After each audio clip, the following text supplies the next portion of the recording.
Hey, what's up? It's Roy here. So today's video is going to be about comparing the iPhone 13 Pro to my dummy unit here of an iPhone 14 Pro. Now today, with the Apple event happening, I thought it'd be kind of cool to kind of talk briefly about some of the key differences between the 13 Pro and the 14 Pro, kind of look at them side by side. Obviously, with this being a dummy unit, I can't turn on the screen to show you the new notch that they have created for the 14 Pro. But you'll get a good idea, at least with just kind of showing you side by sides and seeing how much of a difference, if any, that there is just visually. So right off the bat, you do get some new colors with the 14 Pro.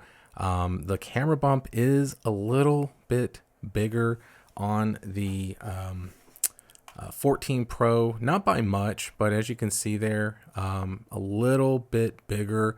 The lenses do stick out a little bit more as well.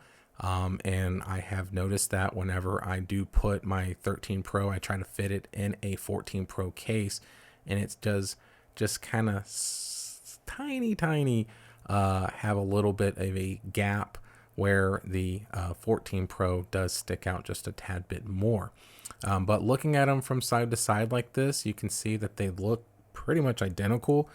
The 14 Pro, for whatever reason, does look like it's a little wider to me for some reason, but just by a tiny bit, but it might just be my brain telling me that. I don't know. Looking at it on the sides here, the button placements are identical. So as you can see there, the power button. Now, obviously with my dummy unit, it doesn't have any 5G antennas or anything like that, but there is that. Looking at the bottom, when it's sandwiched together, it looks identical as well.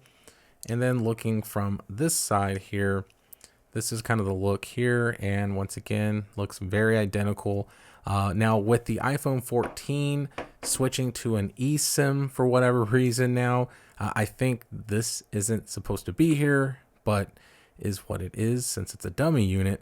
But yeah, they decided to give the 14 an eSIM here in the United States. I don't know if that's in other countries as well, which I'm not going to be a huge fan of because I switch my SIM card out quite a bit between all my phones, and adding an eSIM only to the iPhone 14 is going to kind of make it a few extra steps that is just going to be a pain in the butt, but is what it is.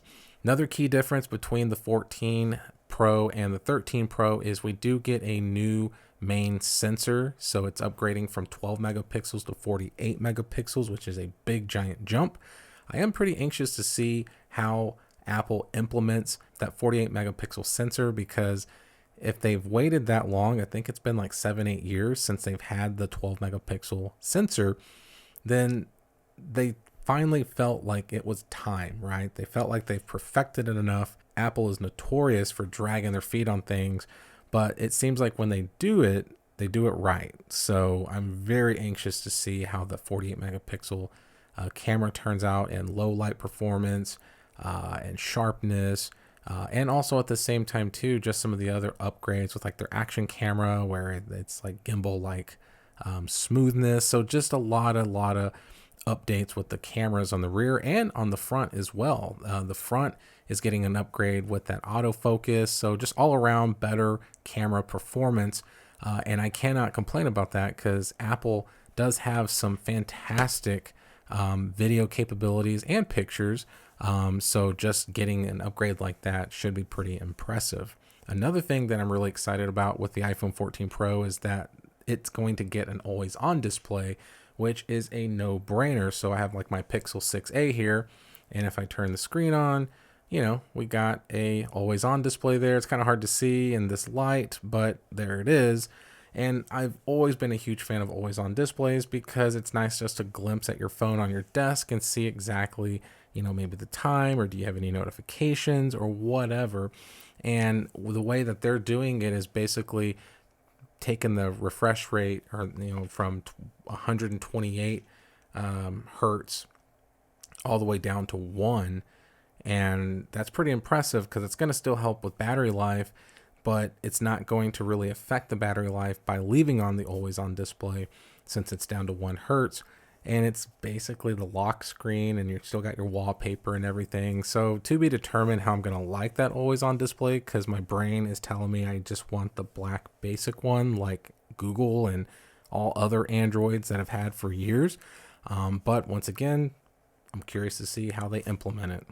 Another upgrade is that the iPhone 14 Pro is getting the A16 Bionic chip versus the A15, so better performance, etc., etc.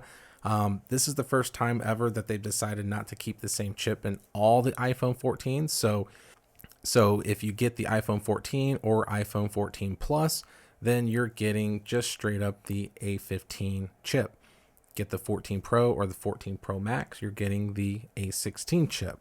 So just something to think about, because you will be getting better performance, etc., etc., etc. But at least you're getting the latest and greatest from Apple. Another thing that the iPhone 14 Pro is getting is it's getting satellite connectivity on all of their new phones. So basically that's going to be able to use satellites to help you if you are in a position where you have no cell reception, but you need to get a text to someone or something like that. Then it's using satellites to help get that through. So obviously for like hikers and people like that are in places maybe where they get hurt and they need to communicate with someone, they can maybe make a phone call or shoot a text, very low data type of stuff, to be able to get help and share their location or something like that. I believe it's going to be free for 2 years, but it's a subscription after that type thing. So unfortunately, you're not going to be able to just use that. You will have to pay, but it is just something kind of cool, I guess, but just something to talk about. Another thing is the bezels on the screen are going to be a little bit thinner, which for my 13 Pro, it wasn't like they were terrible anyways. So as you can see here, the bezels on the 13 Pro are pretty prominent. I mean, you can see some bezels there. I don't mind them, but they're fairly thin already. But the 14 Pro is even thinner, so it's going to help just feel like your screen's bigger, even though it's basically the same size. Which, by the way, too, the 14 Pro is getting a much brighter screen, up to 2000 nits, which is insanely bright. I've never complained about the brightness of my 13 Pro.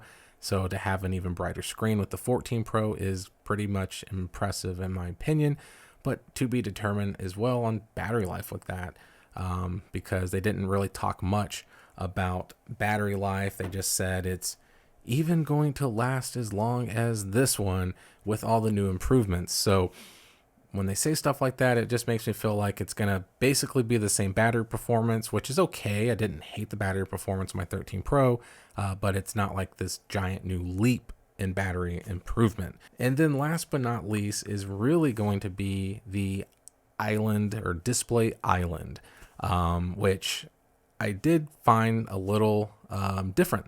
Right? I was a little surprised to see that compared to the renders that I've seen for a while now of just the pill and the hole punch. So it's just kind of able to do all kinds of stuff, right? Face unlock and change up the animation of the pill, and then do your notifications, and then any type of other things, like if you're looking for or waiting for an Uber, or you're doing your stopwatch or whatever it is, or listening to music. You can kind of control stuff from that. So I'm very anxious to get my hands on my phone when I get it here in the next week or so, and be able to play around with it and see how I like it in person. It's just funny that Apple just really truly doubled down on the notch. I just find it hilarious that they just couldn't get away from the notch like other companies are trying to do, but they decided to embrace it somehow. And I'm just really curious to see if it's actually going to work or not. And that's really it, guys. There's not much else that I can think of. If I missed anything as far as key differences between these two phones, let me know down in the comments. They're going to be the same price, which is awesome. So I did like that when I saw that. But like I said, yeah, if I missed anything, let me know. Appreciate y'all watching. I will be doing some more videos as the iPhone 14 Pro gets more in my hands, so I can actually do a real video and not a dummy phone one. But hit that like button if you liked the video. If you loved it, please subscribe. Ring that notification bell for up-to-date content. So be safe. God bless. I'll see you on the next one.